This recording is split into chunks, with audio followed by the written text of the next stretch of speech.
Welcome, everybody, to Books with Cooks, a podcast for bookies and foodies. Hi, I'm Jess. And I'm Alex. And we're two cousins who are also best friends who love to read. Yeah. And I love to cook. And I cook to survive.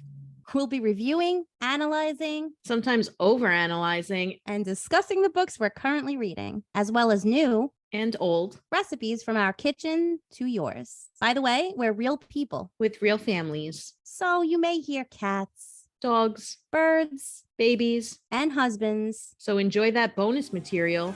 Now let's get booking and have a tasty chat.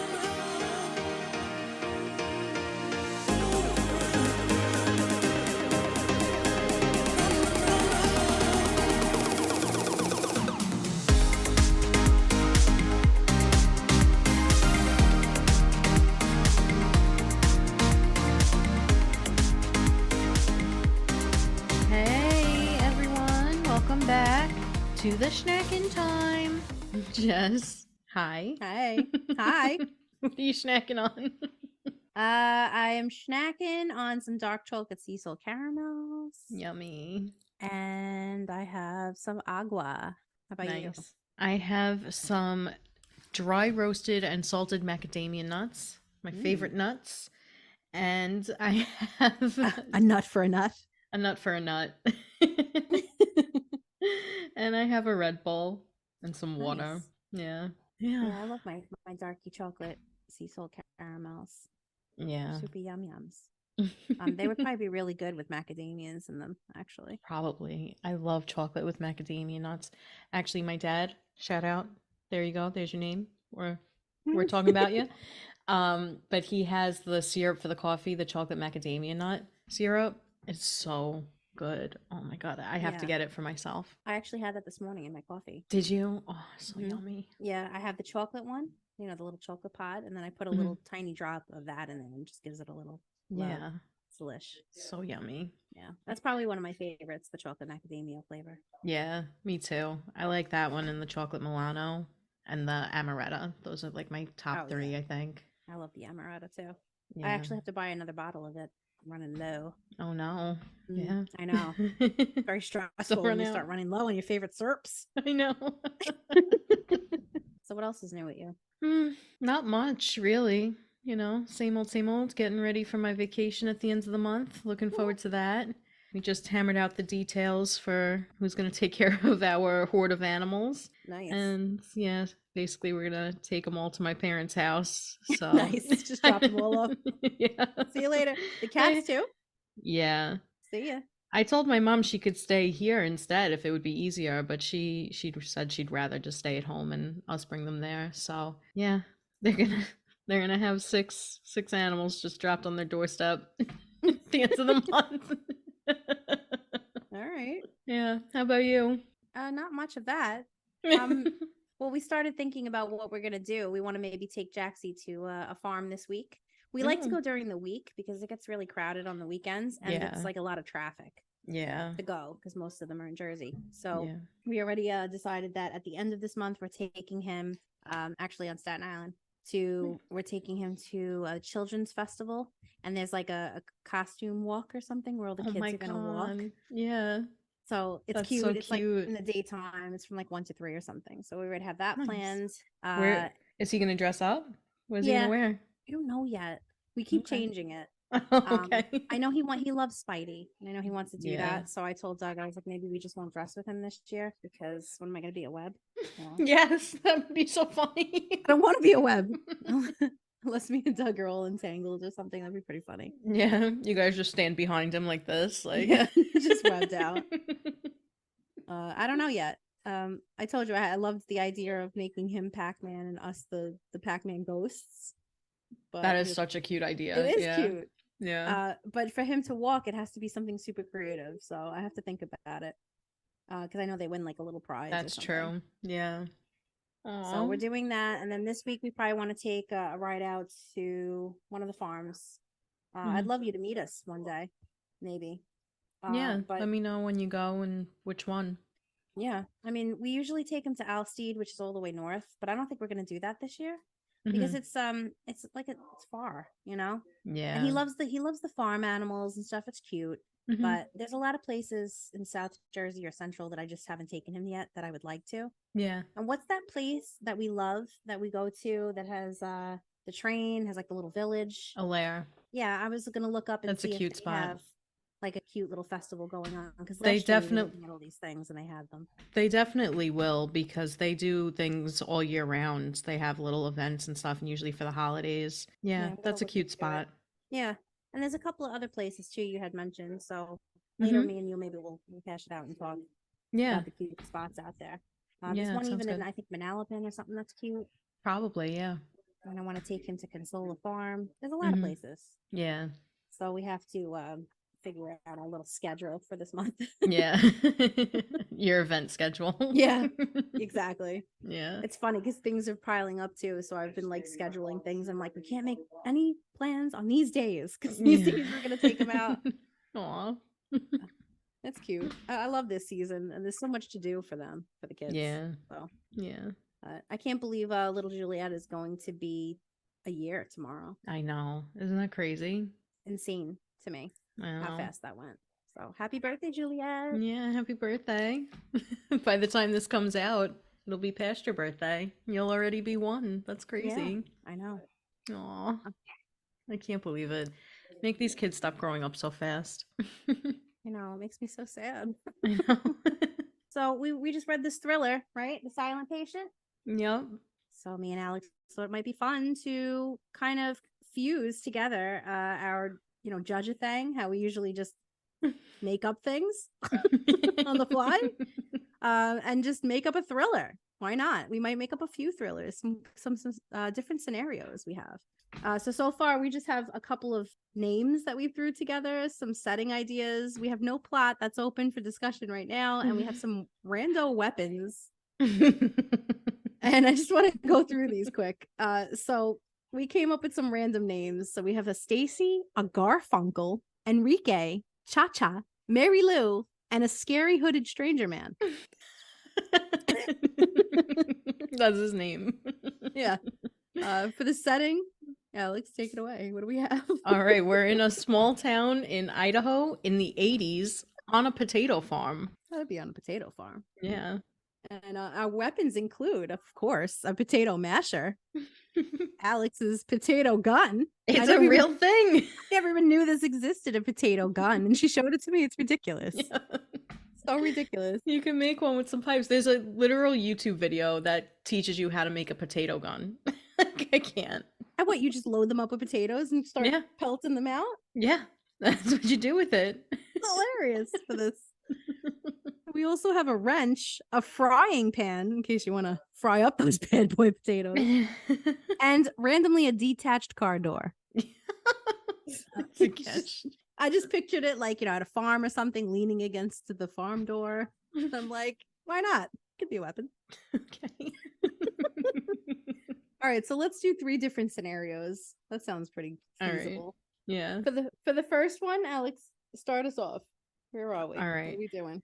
So Stacy and Garfunkel have been married for about 35 years, and their kids, Enrique, Cha-Cha, and Mary Lou, have been growing up working on this potato farm. Everything seems fine. But then all of a sudden, in this small little Idaho farm, this strange, scary, hooded stranger man moves into town on the farm next door. And all of a sudden, some strange shit starts happening.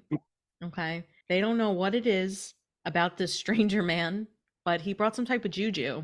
And Mary Lou in particular is like, I need to figure out what's going on with this man. So she enlists some help from Enrique, and they go on a little hunt to find out what's going on with this scary hooded stranger man. Okay. Any weapons in play? Yeah, so Enrique grabs the potato masher because he's like, I'm gonna mash some scary hooded stranger man if I need to. And Mary Lou is gonna grab her frying pan. Garfunkel, if it came down to it, would use the detached car door, and Stacy would be the one wielding the potato gun. All right. And you got to picture these people in straight up 80s gear. Yes. Yes. The sneakers and everything. And all right, neon colors, big hair. What's your thriller called? The potato in the hood next door. I don't know. Potato in the hood.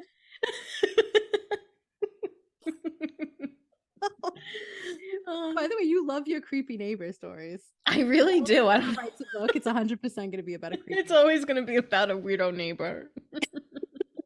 All right, so I'm going to go with Chacha. You know, she's a young girl in the 80s. She grew up on a potato farm. Her dad, you know, Enrique, her mom died when she was younger. She has a dog named Garfunkel, and you know, they're just growing up on this potato farm, and nothing really crazy happens except every once in a while she grabs a potato gun and she starts taking the potatoes and shooting them around with her friend Stacy.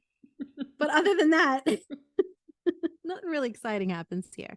Sometimes she, you know, puts those potatoes in a frying pan and she fries them up. Sometimes she mashes them with a potato masher, whatever. But one day, you know, she's just hanging out on the farm, and all of a sudden in the cornfields, because there's cornfields, in the cornfields, she sees something moving around. She's like, what is this? I got to go investigate. So she grabs her detached car door that she sees lying around and she hides behind it to go and check out what's hiding in the cornfields. And she sees a scary hooded stranger man.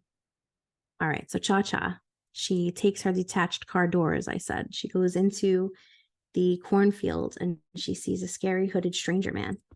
And he's just standing there among the corn, staring at her, but he has no face. He's just got a big hood on, and he has, you know, like the shape of a face, but it's just plain, no eyes, no nose, no mouth, nothing. Just staring at her in the cornfields. So she runs for her life, obviously. Yeah. And she calls the sheriff, Mary Lou. And she's like, you know, Mary Lou is a family friend, very small town. And she's like, you got to come out here and see what's going on. Mary Lou rushes over, rushes over. There's no one in the field. And obviously Cha-Cha's like, I swear to God, I wouldn't make this up. Right. So Garfunkel's barking one night. Thank you, Renly. Thank you for the sound effects, Renly. And you know, they look out the window and there's nobody there. Cha-Cha looks out her bedroom window. And what does she see? Scary hooded stranger man. And it turns out that the scary hooded stranger man without a face is one of the potatoes come back as a ghost. It's seeking its revenge. And when its hood comes off, it's a potato head. He's like, you mashed me, you fried me, I'm angry. You shot me out of a gun. And you did it to my whole family too. And this thriller is called Hot Potato. Oh my God, I can't stand you. Hilarious. Hot Potato. I'd watch that. Of course we would. We would love it. I would definitely watch that movie. Me and Alex love to hate watch things, and we end up loving them. Yeah. Like Happy Death Day. We love that movie. I love that movie. It's so good. Oh man. All right. Now let's come up with a third one and let's do it together. Christina Lauren, Okay. Alex Jess style. Okay. All right. You start us off. Okay. You sure about that? I don't know. You sure about that? You sure about that? All right. So for years, Garfunkel has just been a sad man. He's lived by himself all alone on the potato farm that he inherited from his parents. You know, sometimes he puts on a hooded outfit and he just goes and stands alone. This is so depressing. So depressing. I think I'll just put on my hooded outfit and go stand alone in the corn. No, scratch that. He doesn't do that. Garfunkel would never do that. Anyway, he's a sad man. You know, he's inherited this potato farm from his parents. Parents passed away, and he notices that these new neighbors moved. No, I'm just kidding. I'm just kidding. Anyway, he is very sad and lonely. There's not a lot going on. He actually has no neighbors, so we have a lack of neighbors now. And he's just alone on this potato farm. He doesn't even have, you know, any animals like goats or anything to keep him company. So he decides one day he's going to just start going online, doing some research on things. He recalls back, you know, when he was a kid, there was a missing girl named Cha-Cha. And he recalls that she was never found. Yeah, So her he body starts was doing some located research. Yeah. along a highway, and all that was next to her body was a detached car door and a frying pan. And nobody could make sense out of it. But he becomes obsessed, through his loneliness of finding out what happened to this poor girl, because a long time ago, back in the 70s, when he was young, his parents were in a really bad car crash. A scary hooded stranger man jumped in front of the car, and they thought they hit him. And then the parents died, but the scary hooded strange man never was found. So Garfunkel's starting to put two and two together. He's like, all right, there was this scary hooded stranger man. There's this missing girl. There has to be something to this. So he calls up his ex-girlfriend, Mary Lou, and he's like, listen, Mary Lou, we got a situation on our hands. And she's like, oh, Garfunkel, is this another one of your crazy spells? Yeah. And he's like, no, Mary Lou's serious, okay? And she starts to work with him begrudgingly because she's like, I think he's crazy. He's just been driven to madness, living all alone in the middle of the woods with the potatoes. Not to mention that, she was like, what about that time you almost poisoned me with your potatoes? He's like, I didn't poison you. You stole my potato masher. She just like ran off with his potato masher. And, they have some issues from the past, obviously. Yeah, they broke up for a reason. Yeah, they got to work on some things. Yeah. But this is a very small town. Every time he goes to the grocery store and stuff, he runs into her. He's always bumping into Mary Lou, Yeah. Everywhere he goes, it's Mary Lou. Mary Lou this and Mary Lou that. She works at the grocery store, like can't even avoid her. She's the cashier. She's everywhere. Yeah. Like potatoes, kind of. So one day when he is talking to Mary Lou in the parking lot of the grocery store where she works, they both turn and they see a scary hooded stranger man. And Mary Lou is like, do you see that? What the hell? Who is that? That looks very out of place. And Garfunkel is like, how could he know? I think there might be a connection here, but how could he know what we know? Yeah. We've just been low key doing some research on our potato farm. What's going on here? So then they enlist the help of Stacy, who's the local cop, sheriff. Stacy comes in and, she brings with her partner, Enrique. And Enrique just walks in the house with a detached car door. And they're like, well, how is this going to help us? And he's like, can I borrow a wrench? He's like, of course I have a wrench for you. Let me get that.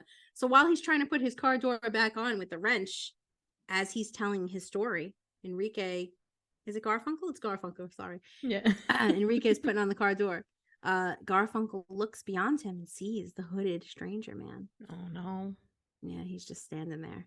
And all of a sudden, before you could even, blink your eyes, he kills Enrique. Oh shit. No Enrique one saw this coming. No, blood all over the detached car door. Flying everywhere like ketchup on a potato. Oh my god. All right, so Stacy, don't forget about Stacy coming running out of the house. Yeah, Stacy's enraged because this scary hooded stranger man just killed her beloved Enrique. I didn't know that they were lovers. I knew that they were partners. Oh, I thought that they were. No, it turns out that's one of the twists. Okay. Yeah, they were lovers also. Partners in work and in life. In crime and all the time. Yes. Okay.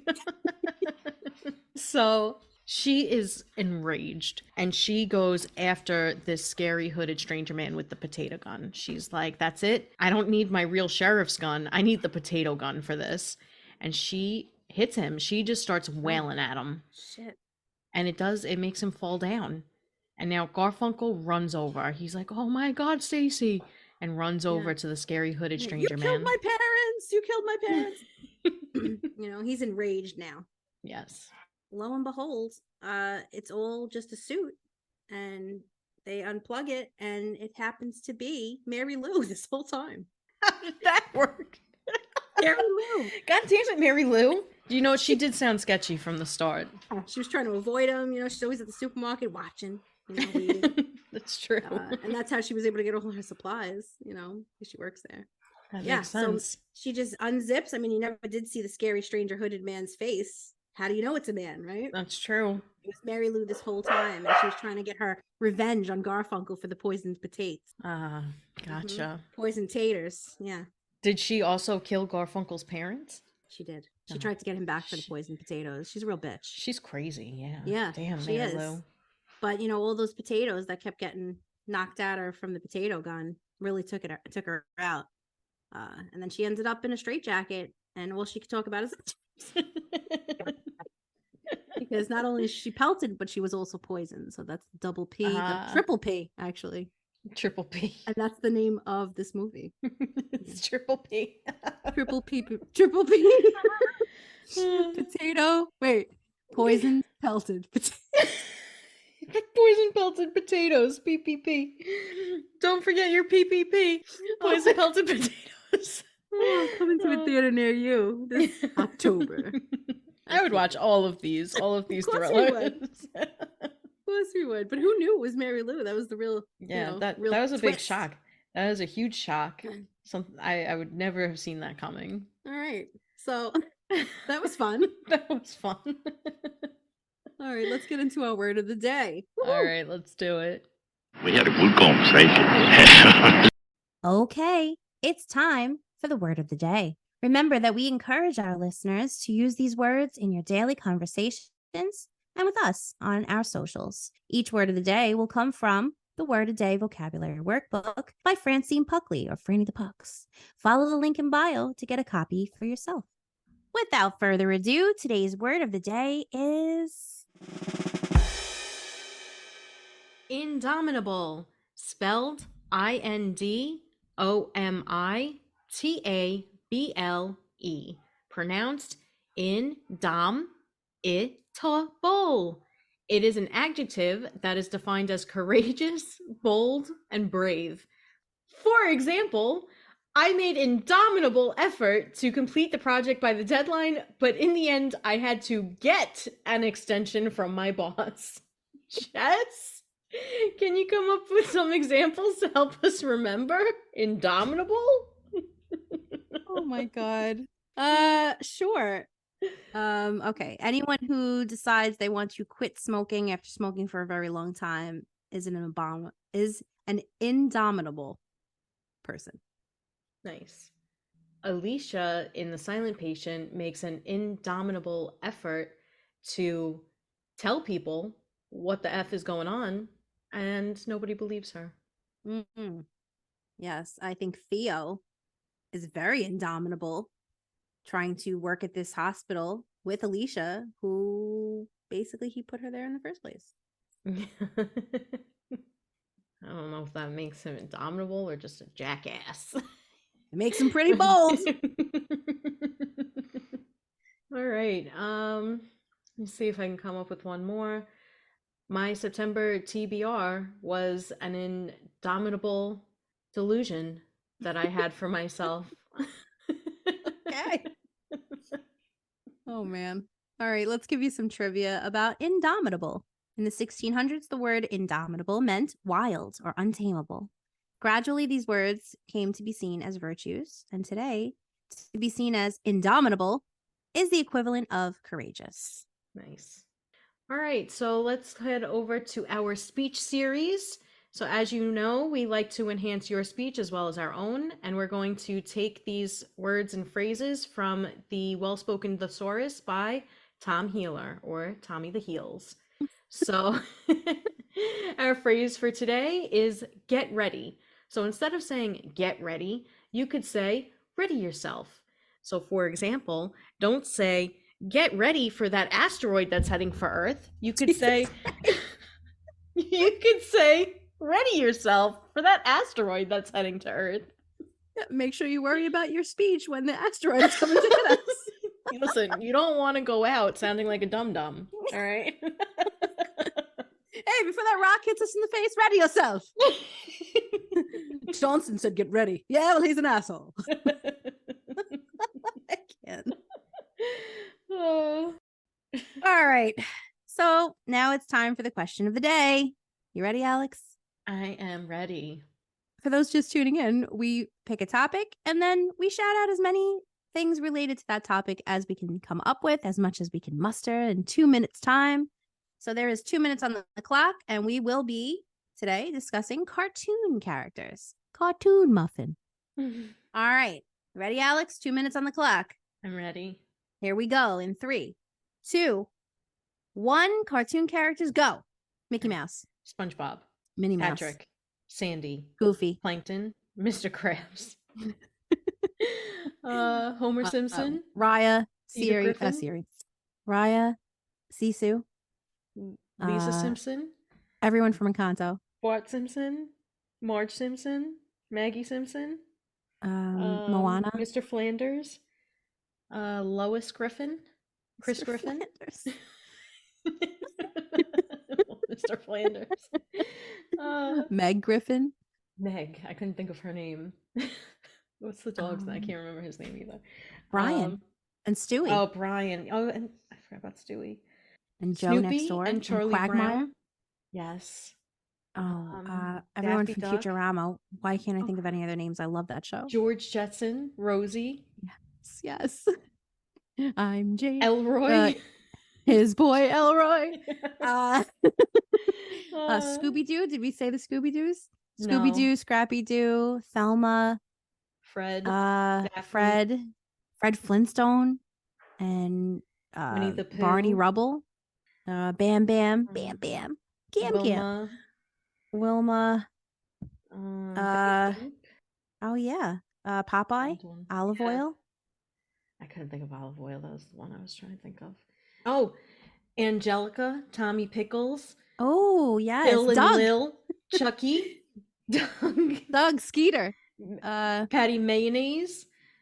Patty Mayonnaise. Hey Arnold, whatever. Arnold something.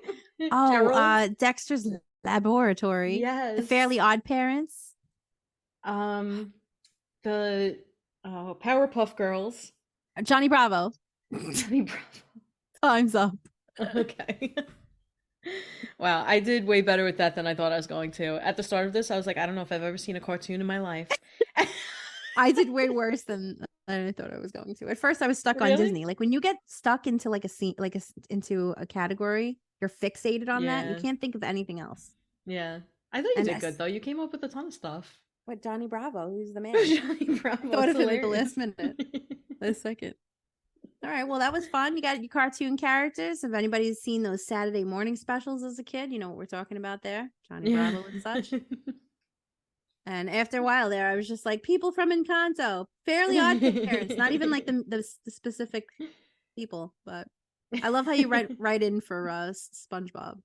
Well done. It was the first thing that I thought of when I thought of a cartoon, because I'm telling you, I've been stuck on Plank Talk. Plank Talk. Sad. So sad.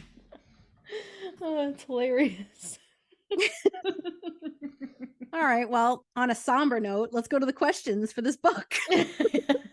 A somber note. All right. So we have 3 questions. Today, you can choose to be a silent patient if you decide you don't want to answer a question. Oh, okay. All right. All you have to do is go, I refuse. I want to be silent. And that's it. You don't have to say it that dramatic. You don't even have to say that. You can just be silent and I'll get it. All right. Alex, hit us with the first question. Okay. If you could evaluate and be a doctor in a psychiatric ward, would you? And which patients would you prefer to evaluate and why? We are definitely going to have different answers on this. I 100% would not do this. This is not for me. I wouldn't be able to handle that. I'd rather do something like, maybe be a doctor for an old age home or something where the people are cute and I could play games with them. In a psych ward, they would scare me. I wouldn't want to do that. But if I did, I guess I'd want to evaluate people maybe with not criminals. I feel like I don't know.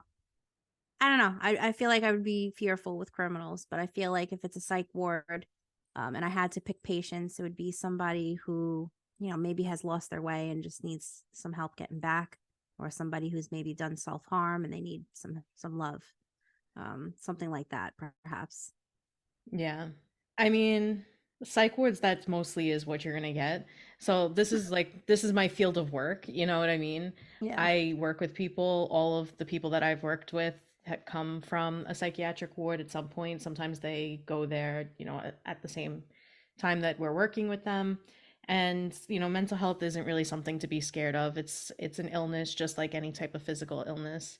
So I would definitely work on a psych unit. I would work with criminals. That's what my school background is in. I did want to intern actually at the forensic hospital in New Jersey. I wasn't able to because of my work schedule. So this is something I would definitely do.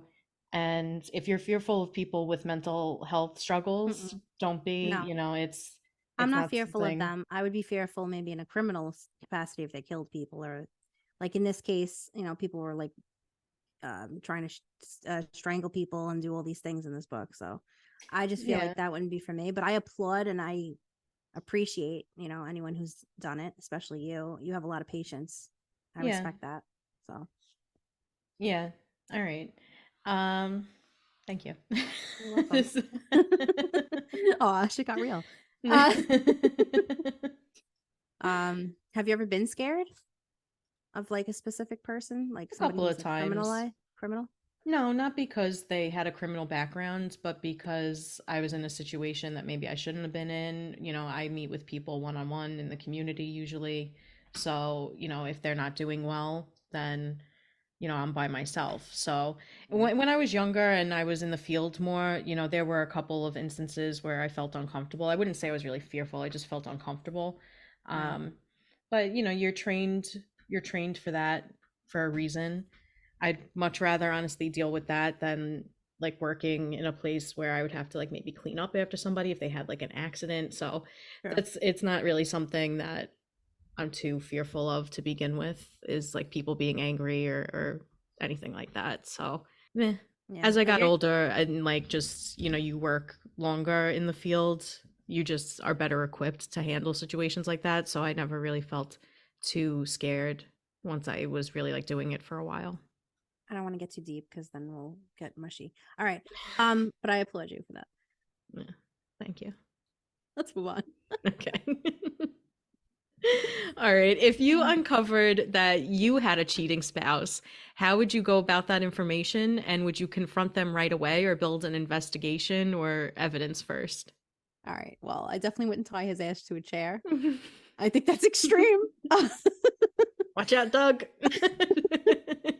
And I definitely wouldn't do what Alicia did. But again, would Alicia even have done that if she wasn't provided the tools of that scenario? Well, we'll go into that another day. But for me, I'd want to confront them right away. I've dealt with this in the past. And I know how I did go about it, but I was much younger. And I would definitely go about it much differently now. So, you know, instead of confronting them right away and give them a chance to BS you into believing that you're crazy and they're not, I would definitely build some evidence. I would build a case. I would do some crazy stuff, maybe not like stalk them or anything like that, but you know, I would definitely do my homework and get some information before I confront them to say, I know you can't lie. This is the info right here. What do you have to say about it? Yeah. You know, I would definitely have evidence on my side instead of just coming at them with emotions, and then being, you know, easily gaslit or something because you love the person. It's very hard in a scenario like that.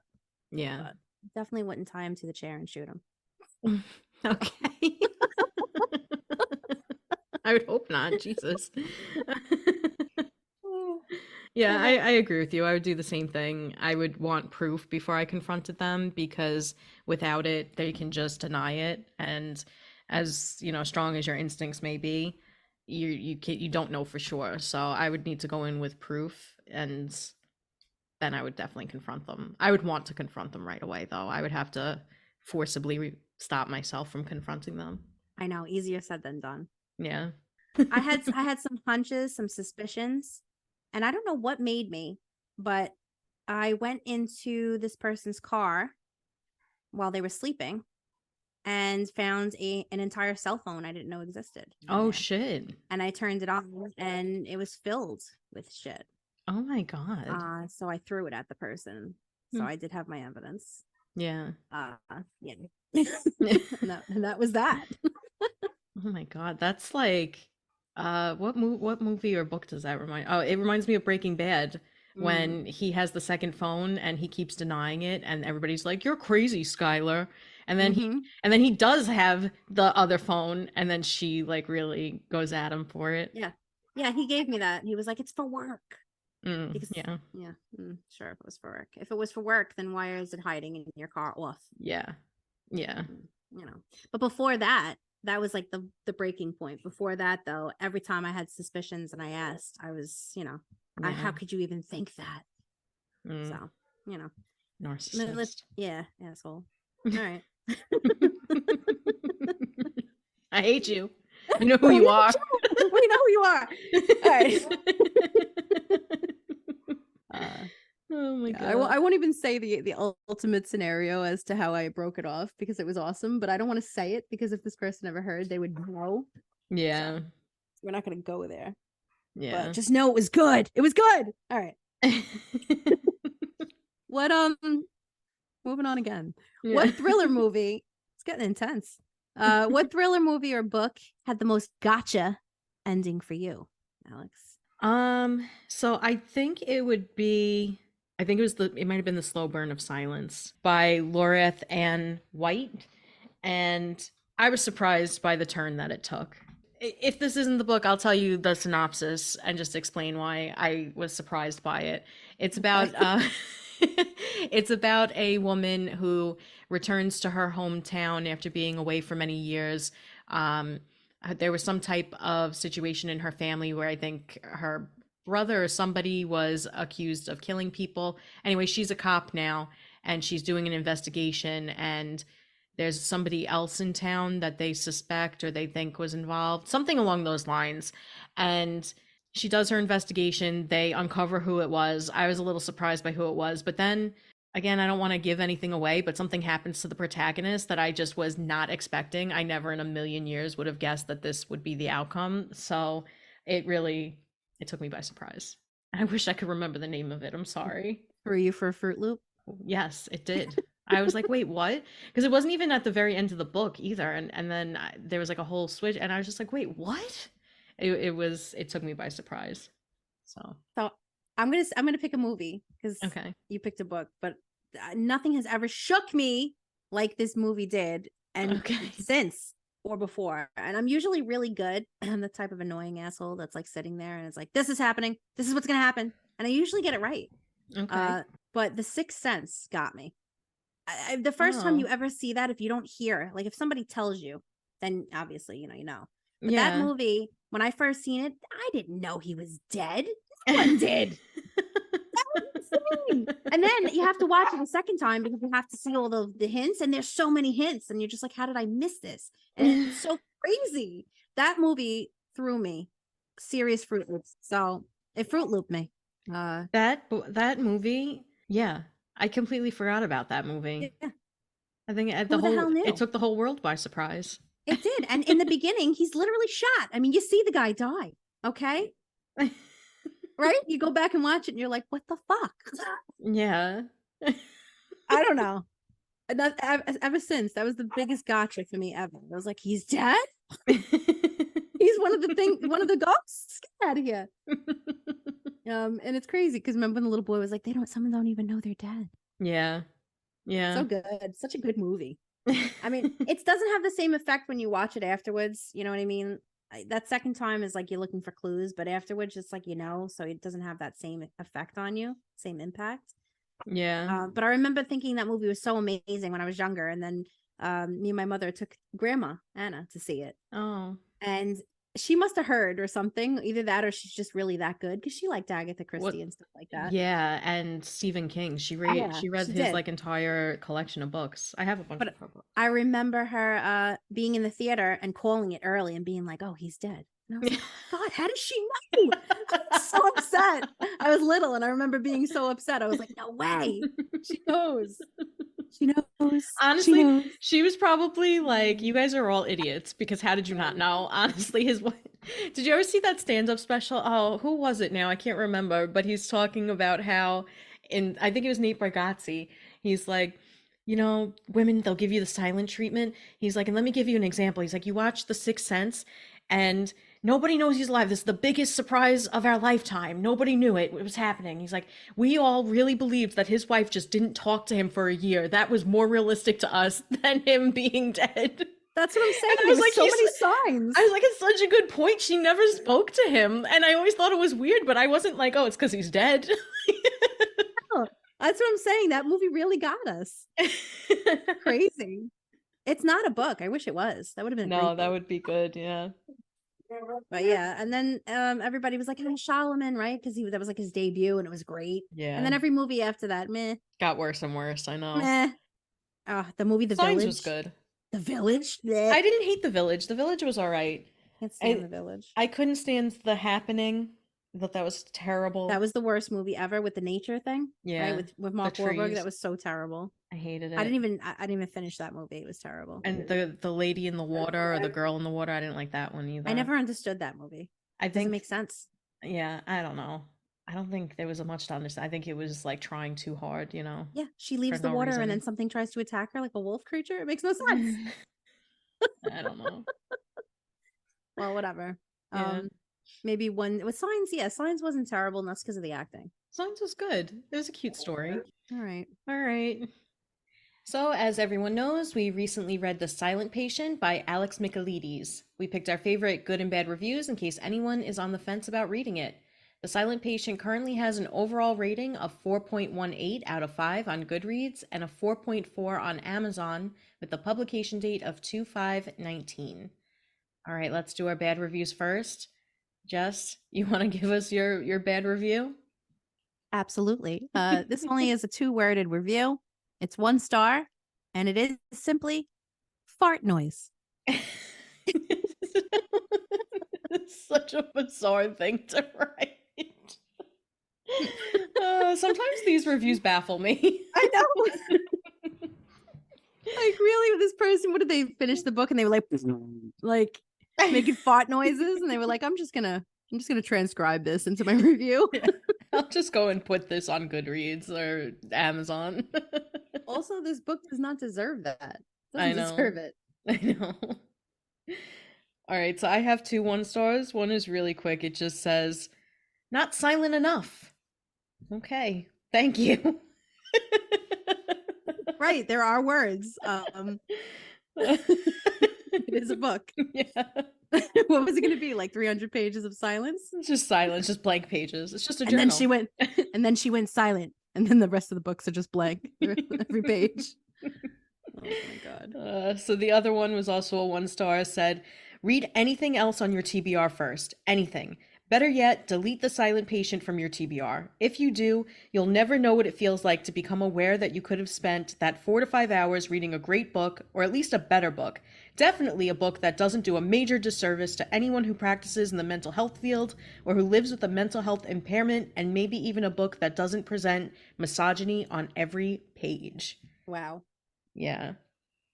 So there we go. And there's our bad reviews. Yeah, that was harsh and savage. Yeah. But I don't disagree with her on certain things, but it was definitely very intense. delete it off your TBR. It's very intense. I think this is a book you should read, but okay. Well, all right, let's get into our 5 stars or our good reviews. All right. And now to the good part. All right, so I have a 5-star review. It's basically addressing Alex Michaelides. Dear Alex Michaelides, brav the fuck oh, dude, clap emojis. Her silence was like a mirror, reflecting yourself back at you, and it was often an ugly sight. And that, my friends, sums up this book perfectly. This book was the definition of a page-turner. From the very first page, I was seduced by the magnetic writing style of Alex Michaelides. The author never once tries to lead you astray with erroneous clues in an attempt to distract you from an obvious conclusion. I never once felt like I had a grasp on how this story was going to play out, which kept me rapt until the last page. Okay, nice. I like the way that person wrote that, so. Yeah, it was a good review. Yeah. All right, so I also have a 5-star. This person said, "Wow, this is a great book. This is a psychological thriller, and it is one of my favorites. I really did not see the book ending like it did. I cannot say much about this book without giving away too much of the book, but I felt it was a great book with some of the best twists I have ever read. If you think you did not see the ending coming, you will like it. But if you guess the ending, you may not like it as much. Okay.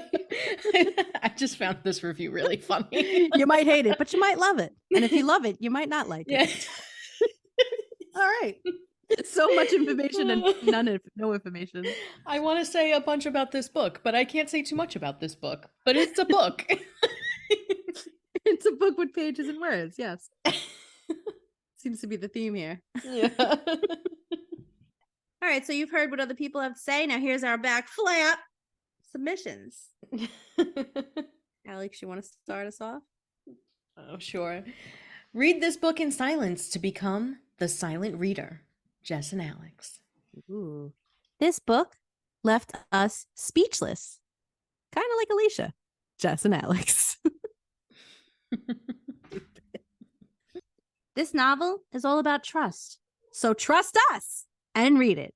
Jess and Alex. A quick read, like a quick jab of morphine to put your brain in a reading coma of thrilling page after page. Jess and Alex. Intense. Do you like silence and murder? Read The Silent Patients. Jess and Alex. All right, there you have it. All right, let's transition into our cooking portion of the episode with some cooking tips. For today, we're going to discuss don't just be a plain old nut, let's get nuts tips and tricks. So what kind of tips and tricks do you have for us using nuts, Jess? Oh, man. All right, so since we're getting nuts, usually I eat nuts plain with like lightly salted. I like roasted. But sometimes every once in a while I have a little sweet tooth and I want to add some stuff to it. So I really love like a glazed nut. Sometimes you can call them candied nut.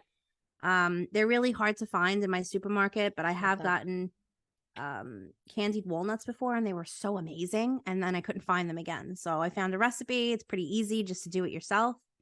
And you could use any nut. You don't have to use walnuts. I've done this with walnuts. I've done it with almonds. I've done it with pistachios. You could do pecans, whatever you want. Oh, and it's delicious with cashews too. So all you have to do is basically make like a caramel and just caramelize them yourself. You take about a cup of whatever nut you choose. If you want to do walnut halves, just make sure that it's like pieces of them. And then on the stove, you just put a quarter of a cup of your sugar of choice. I've used brown sugar. I've used regular sugar. I've used sugar substitutes like coconut sugar. And about 1 to 2 tablespoons of butter. You could do unsalted. I like the little extra added addition of salt. If you do unsalted, you might want to just pop in a little pinch of salt. And then all you do is just throw the nuts in after that melts and mix it up together. It's so delicious. After it cools off, you have a little like tasty treat for a while. And it's pretty good. You just do that over medium heat and not even long, for maybe like 5 minutes or so, 10 minutes the most. You don't want them to burn too much. You just want them to lightly brown. It's really good.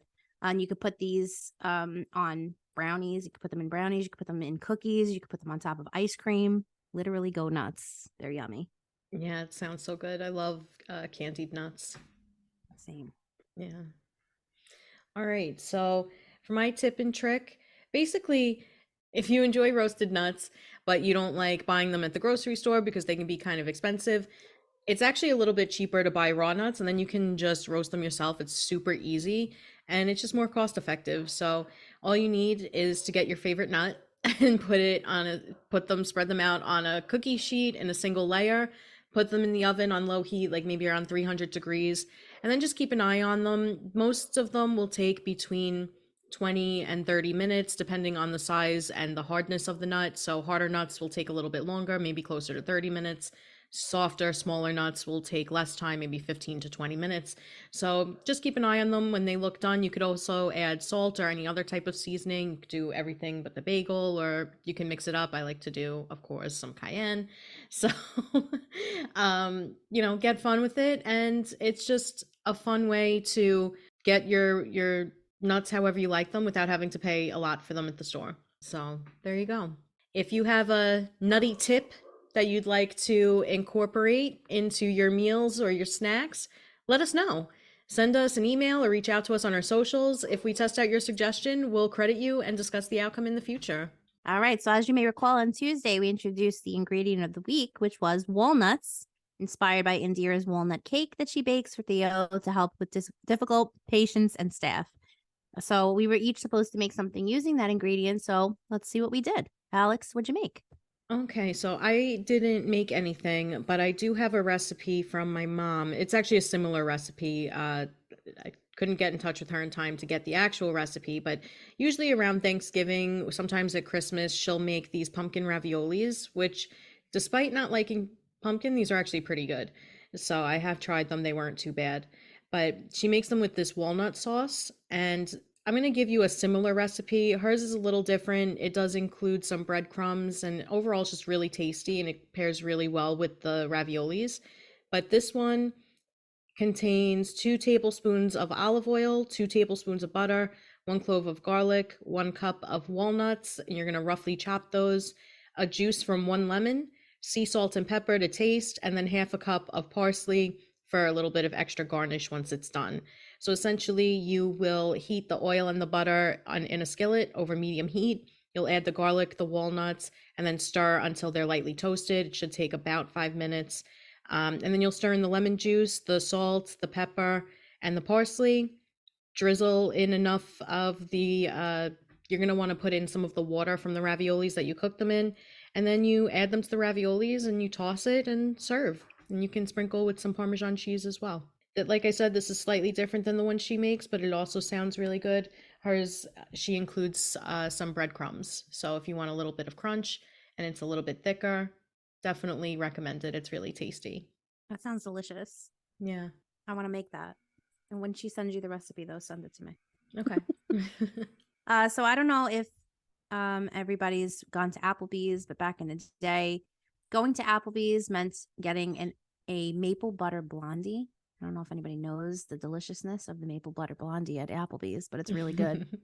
So years and years ago, I thought about this blondie. I was like, I want to make it at home.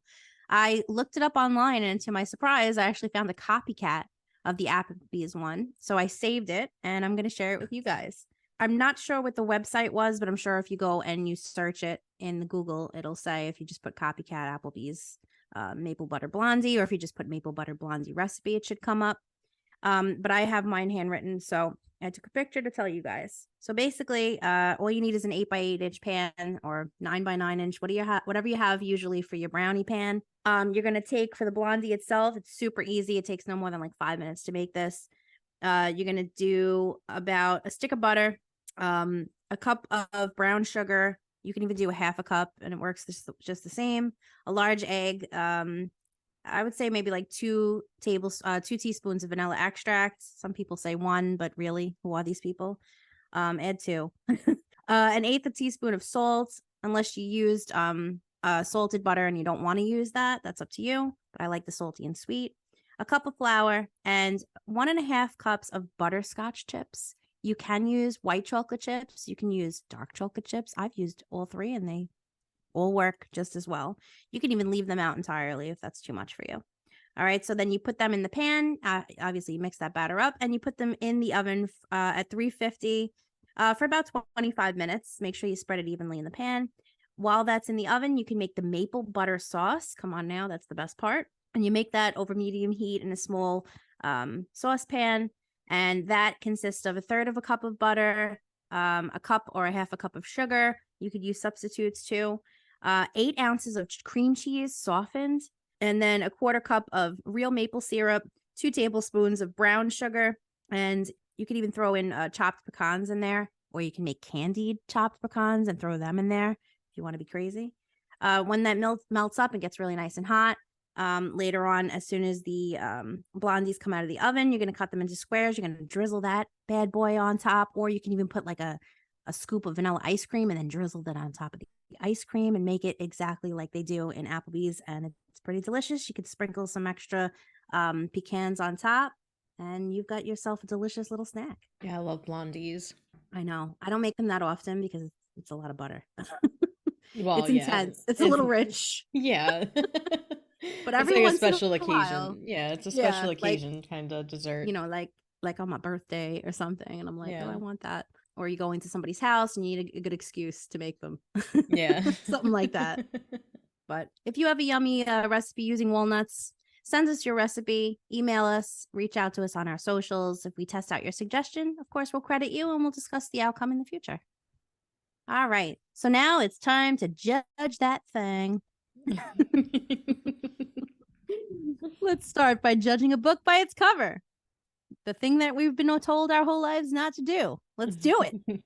We're going to pick a book that each person hasn't read. Each person has to guess what that book is about, based solely, you guessed it, on the cover. Alex, what do you got for me? So I have The Bear and the Nightingale, and the cover is a snowy nighttime scene in the winter.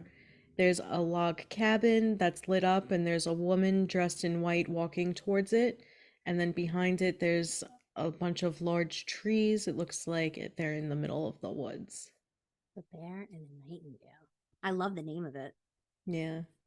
All right. Is there a person standing there in the front? Yeah, it's a woman walking into, like, towards the cabin. Oh, she's got like a long train, it looks She like. has a long white dress that's like blowing in the wind, and it's long hair that looks like it's also blowing in the wind. It looks like snow on the ground, right? Yeah. The Bear and the Nightingale. Fog. And it's also snowing as well. You can't really see it in the photo, but it's in the background. There's also snow falling. So I'm torn here because I feel like this is either fiction or fantasy. It would be an interesting fantasy name, The Bear and the Nightingale. But because of her train, she looks like a witch. She's probably not a witch, but I'm going to go with that anyway because it sounds fun. So I'm going to say it's a fiction, but it's a fantasy, obviously. And it's about this witch that lives in this snowy terrain, this crazy like mountain region, and there's this old man that nobody ever bothered, but he used to have all these crazy stories about his travels, and he lives in this log cabin. And in the log cabin, he keeps to himself. He minds his own business. But he does have a bear and a nightingale that live in the woods by his house. The bear speaks. That's like his best bud. The nightingale also speaks, and the nightingale comes and warns him and says, listen, that witch, she's coming.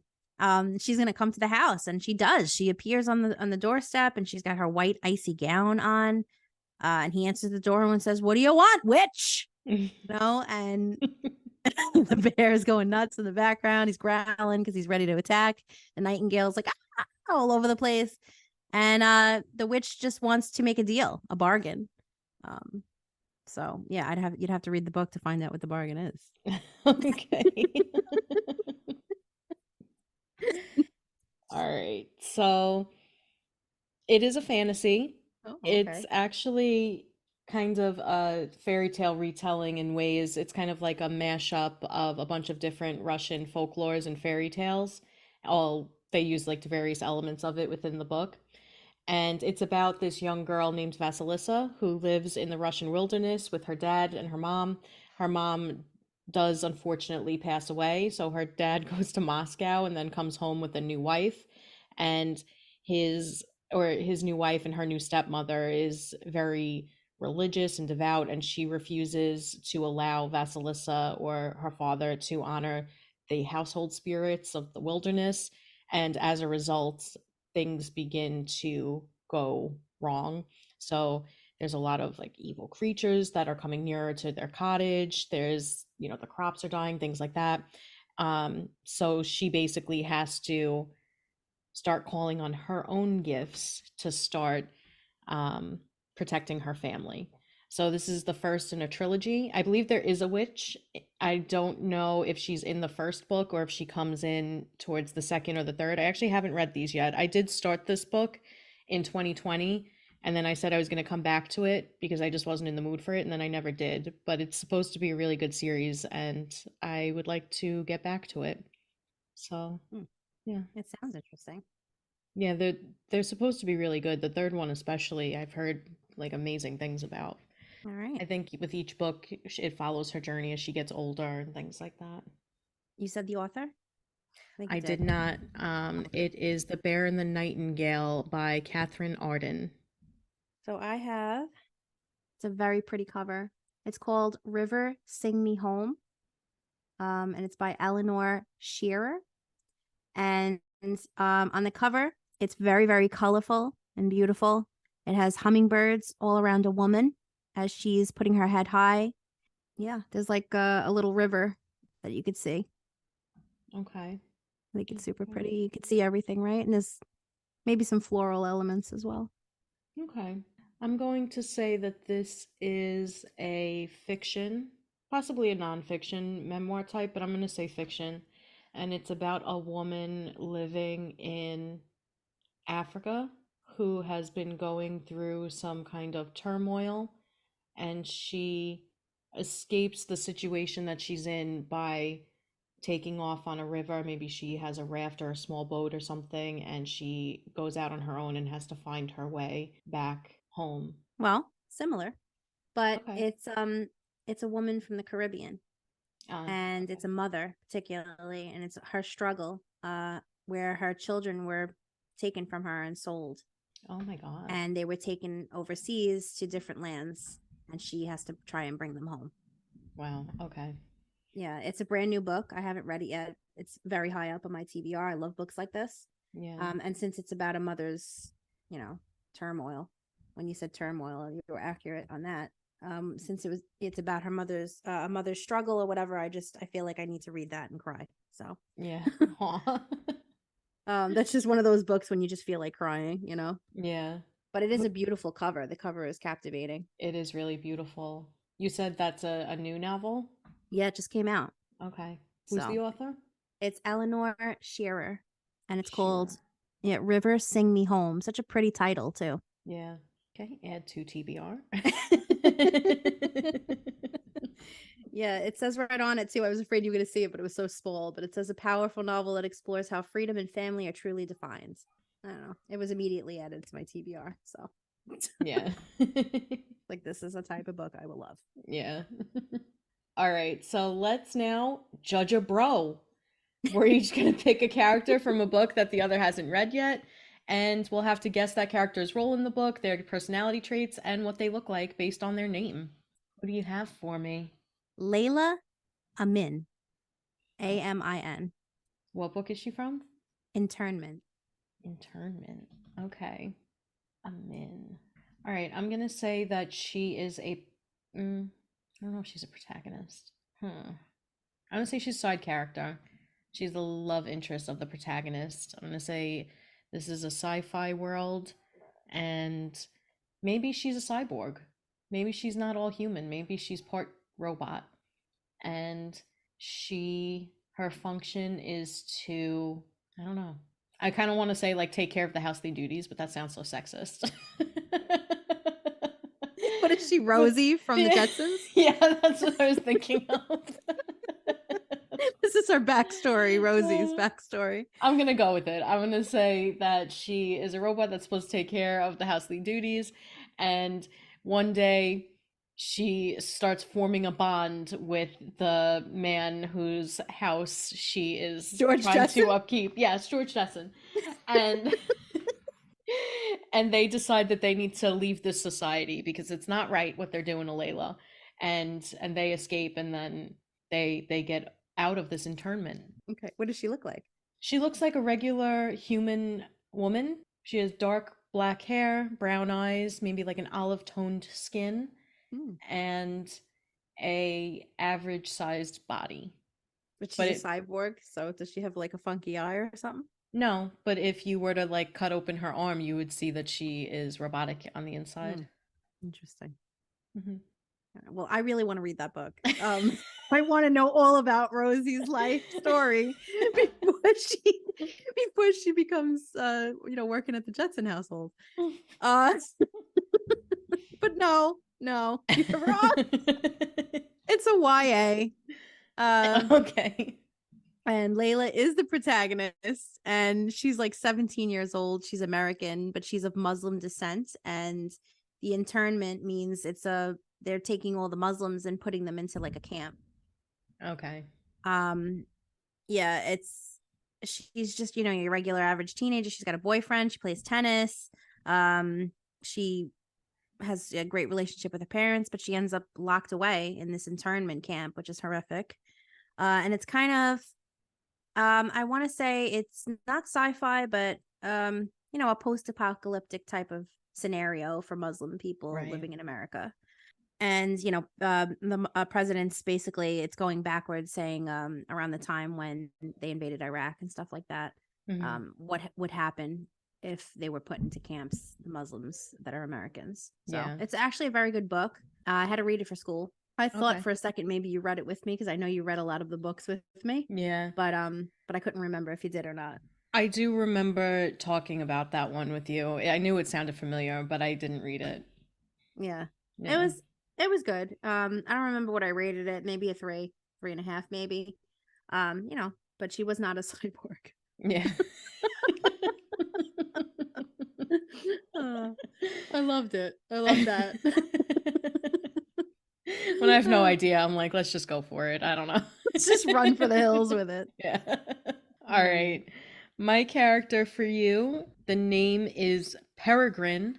Perry for short. There's no last name. From Peregrine. Perry for short, from Under the Never Sky. Oh my God. Okay. Under the Never Sky is a beautiful title. Yeah. Feel like I've heard of it before. It could be a fiction and not a fantasy, but I want it to be a fantasy, so we're going to go there. I'm going to say that this person is the she's not the protagonist. It is a girl. Well, she's kind of in between. She has no gender. Or it rather, or they, however you want to say it. This being has no gender, and it's kind of like a mix between a fairy and some other being that we've never heard of before. It's kind of almost alien-esque. But it's here. It's in this world. And what's the name of the title again? Under the Never Sky. Oh yeah. Well, it's under the Never Sky for sure. So it flies around. You would think it lives in a forest, but no, it lives in the desert. This being lives in the desert. And it's a never sky because it never ends. It's just, you know, this crazy sky that overlooks everything, and there's no trees, nothing blocking. And I think that the fairy figure has sort of like orange hair and like maybe, I don't know, lavender skin. Here we go. White eyes. There is no eyes inside. It's just all white. Yeah. Okay. All right. Well, you did get one thing correct, and I did. the character does kind of live in a desert area. That's crazy. Okay. Wow. But this is actually not a fantasy. This is a sci-fi dystopian novel. Okay. And Perry, I think he can be referred to as a dual protagonist. I think he was more of a side character. Not a side character, but like the love interest, or I guess he's like a split protagonist. Okay. Anyway, the story follows the character of Arya, who has been exiled from this city in, I think it's supposed to take place about 300 years in the future, where there's been some type of apocalyptic catastrophe that has decimated the earth. There's this thing called ether or ether. I think it's pronounced ether. I don't know. That's in the sky, and it's deadly to humans. It can, or at least they assume that. So they live in these pods, and this is where a lot of the technology users live. They think that there's nothing but like a wasteland outside these walls, and that you'll be killed immediately if you go out there. She gets exiled because she's blamed for starting a fire that killed her friend and I think somebody else. And she ends up surviving.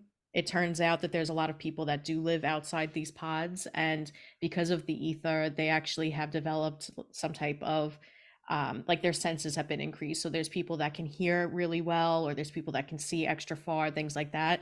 And she meets Perry, who is the leader of a clan, or I think his brother is the leader, and then he ends up fighting him for dominance. And together they kind of work to survive in this new world, and then eventually kind of bring their two worlds together. So I really loved this series. This is the first in the trilogy. It was really cute, and yeah, like really, different. It was, I enjoyed this book a lot. Definitely recommend it. I don't remember when I read it, but I think I rated it 4 or 5 stars. And I think I actually reread it at one point too. I really enjoyed it. It was cute. It's giving me a Foundation and Silo vibes mixed, which is interesting. Yeah. Yeah.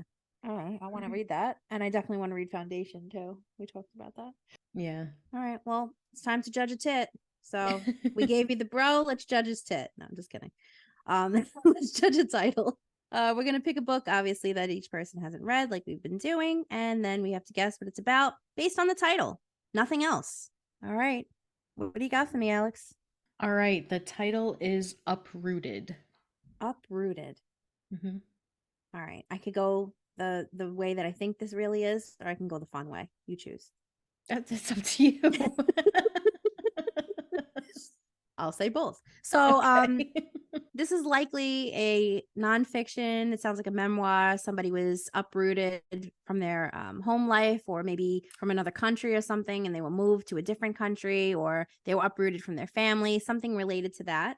Or this is about a little tree who was uprooted from his soil, far from his family, and now he's been planted elsewhere. So either way, it kind of has the same premise, but the cutesy little tree is a cute, fun story. Okay.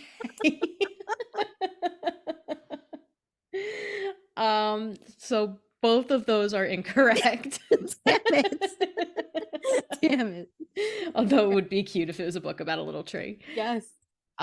This is actually a fantasy book, and it is kind of a loose Beauty and the Beast retelling, but it's about this girl, Agnesia, or Agnes for short, who lives in this little village, and basically they're surrounded by woods, and there's a wizard that lives in this castle in the woods that they refer to as the dragon. And every so often, it might be once a year, I'm not really sure, but I don't remember, but he comes and takes a girl from the village, and nobody knows what happens to her after that. So, and in exchange for that, he also then kind of keeps them safe. So Agnes is taken, and it's kind of a story that develops about learning more about this dragon and how he maybe isn't as evil as he seems, or maybe he is.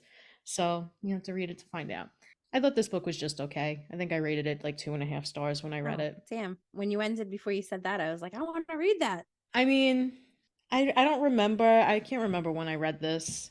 It was a while ago, maybe in like 2016. But I don't know. It was just okay. I had read better Beauty and the Beast retellings. Okay. So, yeah. Who wrote this? Who's the author? Naomi Novik. Also, I don't think I said the name of the author for Under the Naomi Novik. And then Under the Never Sky was written by Veronica Rossi. All right. What title do you have for me? Fuse. F-U-S-E. F-U. No. F-U-S-E. Fuse. Okay. All right. I'm going to say that this is a fiction, and it's about a suburban man who, middle-aged, is living a relatively average life, but on the weekends, he has fun with this gang of local criminals who are arsonists. And as he gets closer with them, he becomes the one that's responsible for lighting the fuse that will ultimately burn down the building. Wow. I know that's All right. No. your face the whole time. You were like, what? She said the group, the gang. I was like, what? Where's this going? No, it's a fantasy book. Okay. I was gonna say fantasy too, and then I was like, no, that's probably not. It's a fantasy book that I literally downloaded because I'm going to start reading it ASAP. But Okay. it sounds super good. It's about a female protagonist and a dragon. Basically, she is a hybrid. She's half human, half elf. And humankind's been at war with the elves for a very long time. They enslaved all the dragons with ancient magic and forced them to fuse their bodies with masters. So the dragons are held at against their will, and they're being forced to use their magic with others. And since the humans are getting granted the power of the dragons, they also have immortality while they're doing this. So wow. she Okay. ends up on a quest where she finds a dragon. It's injured. She doesn't know much about the dragon. The dragon doesn't trust her, but they obviously are going to form a bond and maybe rebel in some way and try to save these dragons. And it just sounds like I want to read that yesterday. Yeah. It's called Yeah. Fuse by E.L. Todd. Okay. E.L. Todd sounds familiar. And I don't know if you could see it because it's on but I love the book cover. It's a girl with the dragon. It just looks very inviting and I want to read it. Yeah, it looks like a nice cover. Yeah, plus I don't know about everybody's favorite beings and stuff in the fantasy worlds, but I love elves. And I think that's probably because of Lord of the Rings. But high elves are probably the one that I would want to be. So if this is about elves and dragons, I'm sold. Nice. Yeah. All right. Well, then let's get into our game. Hell yeah. All right, let's get our game on for our Poddy'sode. We always look forward to these. Today we're going to do Mad Libs. We're going to use an online generator at thewordfinder.com. So we're going to enter in what they want us to enter in, and it'll generate a story for us. Jess, are you ready for this? I'm excited. Me too. All right. The first one is a noun. Oh, and by the way, this story is called Trick or Treating on Halloween. Yes. Okay. So the first noun, go. All right, a pumpkin. All right. The next noun, I'm going to put a sock. Okay. An adjective. Delirious. Delirious. A noun. How about a black cat? Verb. Hopscotching. You did hopscotching last time. I know. I don't know why that. That always comes to mind when I think of a verb. I don't know why. Oh, we have to put hopscotching here because this one says ing. Oh, ending in ing. Okay. So let's do that. Hopscotch. And for this one, let's do parish. Parish, is that good? Yeah, that's fine. I guess. All right, another. The next ing. Slipping. Okay, adjective. How about cheery? A job. A job. Lawyer. Okay. Type of candy. Ooh. Candy corn. Yes, I was gonna say the same. An adjective. Handsome. And how about for the last adjective? Murky. All right. Let's go mad. Let's see what we've created. All right. Alex, you read this. Go for it. All right. On Halloween, you get to go trick-or-treating. Everyone will dress up in costumes like a pumpkin or a sock. This year, you decided to dress up as a delirious black cat. Your mom takes you and your best friend trick-or-treating. While you are out, your dad stays at home and perishes. Oh, shit. Oh, no. Other fun things to do on Halloween are hopscotching, scary movies, and slipping. This year... That's what happened to Dad. Yeah. This year, you get lots of cheery candy. When you get home, your dad says he wants some because he works hard as a lawyer and he deserves some of your candy corn. I thought he was dead. You are handsome, but you give it to him anyway. Dad's just so murky, but you love him. Murky because he's dead. I can't. He's trying to swindle me out of my candy corn. Same. My cheeks hurt. Oh. All right. Let's do the next one. Okay. All right. So the next one, number 2, is called Once Upon a Time. All right. A body part. Elbow. Catchphrase. Hot potato. That's what she said. Verb. Chomp. Okay. Verb with ed. Pushed. Location. A refrigerator. Verbed. Sparkled. The body part. Like a number. 16. Verb. Roll. Oh, okay. Exclamation. Hot potato. Okay. Okay. Oh, hot potato. An animal. A chipmunk. Another number. 9. Adjective. Fruity. Another adjective. Miraculous. Adjective. Magnificent. Cheesy. All right, over there. Two big words. Last animal. All right. A chimpanzee. All right, let's do it. Go mad. Once upon a time, Chris saw Sarah, and he couldn't believe his elbow. Her first words to him were, "That's what she said." And he knew right then he would chomp her sometimes. On their first date, they pushed at the refrigerator and he couldn't keep his penis off. Oh, Chris. His penis off her. From that day on, they were sparkled at the leg. After 16 years together, Chris finally worked up the 16 years. Chris finally worked up the nerve to ask Sarah to cough him, and she immediately replied, "Hot potato." Once they were married, you want to get a pet chipmunk and have 9 kids together.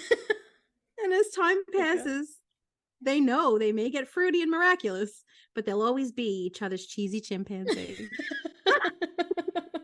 You're my cheesy chimpanzee. Oh man, it's so funny. That got serious. I know, That's and crazy. I originally was gonna say a much bigger number when I said 9, but I was like, nah, I always do higher numbers. Let me go lower this time. Damn, 9 kids is still a lot, though. Dude, it took him 16 years. 84 years. Oh my god. All right, Alex. This Plural one noun. for next door neighbors, plural noun. Okay. Melons. Frog. Adjective. Bumpy. A carrot cake. Okay. A car. A raccoon or a rascal. Okay. Adjective. Pompous. Okay. A noun. A river rat. Actually, is that a real thing? Is that just a bad term for a pirate? I don't know. It's happening. A river An rat. adjective type of food. Type of food.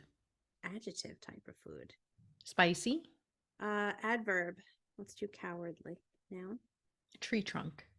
Okay. How about overall? And here we'll do microwave. Adjective noun. Handsome sponge. Okay. Squeaky sponge. No, handsome sponge is staying. Okay. That's a handsome looking sponge. Curtain rod. Plural noun is going to be feathers. Adjective. Suspenseful. This one's going to have to be ridiculous. Shoelaces. Good. Very good. All right. Let's go mad. All right, let's do it. We have New Melons living in the frog next door. He is a bumpy salesman for a carrot cake company, and she teaches car in a private raccoon. What? Last night we were invited to their pompous home for a potluck river rat. Okay. We brought a spicy casserole. After dinner, we went into their cowardly decorated family tree trunk, sat in front of their roaring microwave, and toasted overalls. Before we left, our host insisted on taking out his handsome sponge, which we mistook for an ancient curtain rod, to play a few country feathers on it. All in all, it was a suspenseful evening, and since then, the 4 of us have become as thick as shoelaces. It's the most ridiculous thing I've ever heard. No. Not a handsome sponge. Not the handsome sponge. The country feathers. Oh, God. All right, this is the last one. All right. Here we go. I think we should do instructions for the babies. Okay. That's Make it good. creepy and strange. Clumpy. Clumpy. Plural noun. Curtains. Hair follicles. All right, another plural noun. Chickens. Windshield wipers. Okay. Noun. Shelves. Adverb. Dastardly. Dastardly bastard. Let's go mad. The boys can watch an hour of clumpy television before turning off the curtains in their room. Make sure they do not watch any violent hair follicles or adult chickens. If there are any phone windshield wipers, do not identify yourself as the shelves sitter. Take a message and then write it dastardly on the bastard provider. Good instructions. Good. Yes. Instructions for the babysitter. Yeah. There you go. And there you have it. Don't leave that for your babysitter, please. Yeah. The Watch out shelves for those sitter. dastardly bastards. All right. There was our Mad Libs. Yes, I hope we didn't make you mad. Most everyone's mad here. All right, so we just want to introduce a new segment on our Thursday episodes called Harpoon That Tune. Can you guess a tune within 5 seconds of hearing its intro? We want to know. If you can guess, reach out to us via email or message us on our socials with the answer to be featured in an upcoming episode and grab a chance to be entered in an upcoming giveaway. Today's tune is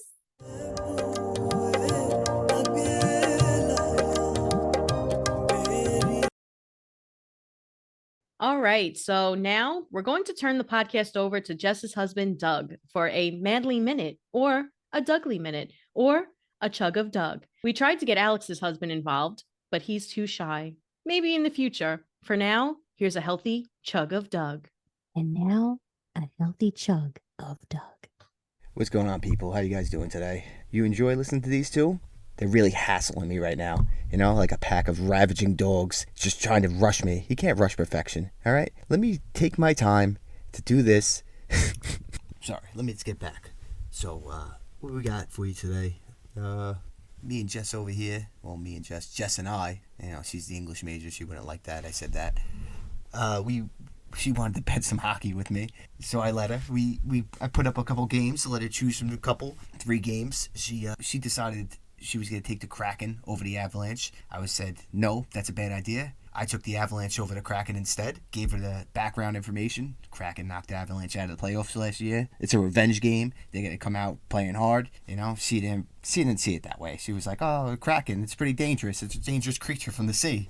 What's an Avalanche anyway? We are 10 for 11 on the hockey picks this year, so we're doing pretty good. We're off to a hot start, you know. Jets 3-3, really surprising some people, especially me, because as soon as Aaron went down, I thought the season was over. But you know, Zach over there looks like a good backup quarterback. Ceiling is backup probably. These guys never gonna be more than that. But you know, we're gonna leave on a high note. Let's go Jets, and you guys enjoy your day. Stay tuned for the next Manly Minute, where you can get tips about sports, working out, reading, gaming, and other fun topics. If you haven't read the upcoming books but would like to, head on over to the link in our bio and get a copy for yourself so that you can participate in future discussions. You don't pay anything extra, but if you make a purchase using our link, we get a small commission, so thank you so much for supporting us. If you enjoy listening to our podcast, it would really mean a lot to us if you would leave a positive review on Spotify, Apple, or whichever streaming service you use. We would really appreciate it also if you could spread the word by telling friends and family about our podcast. And of course, we want to say thank you to all of our listeners. We really appreciate each and every one of you.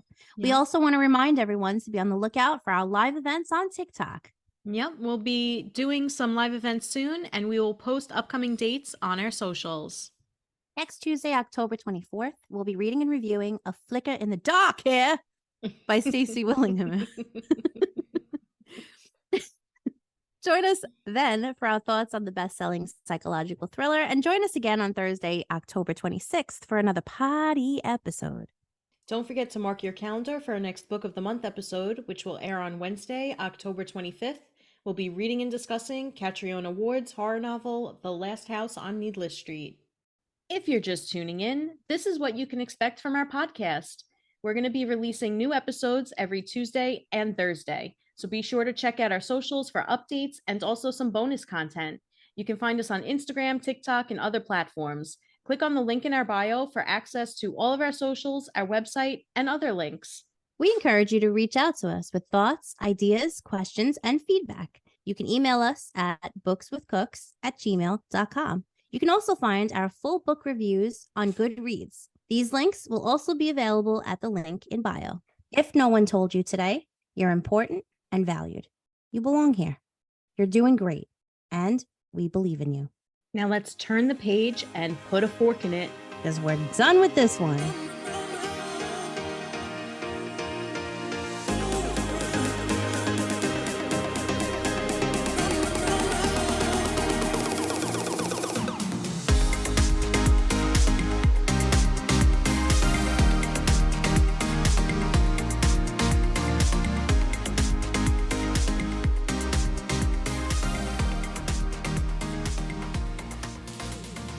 That was fun. You guys suck! Thanks for listening to my mommy and Aunt Alex. Bye.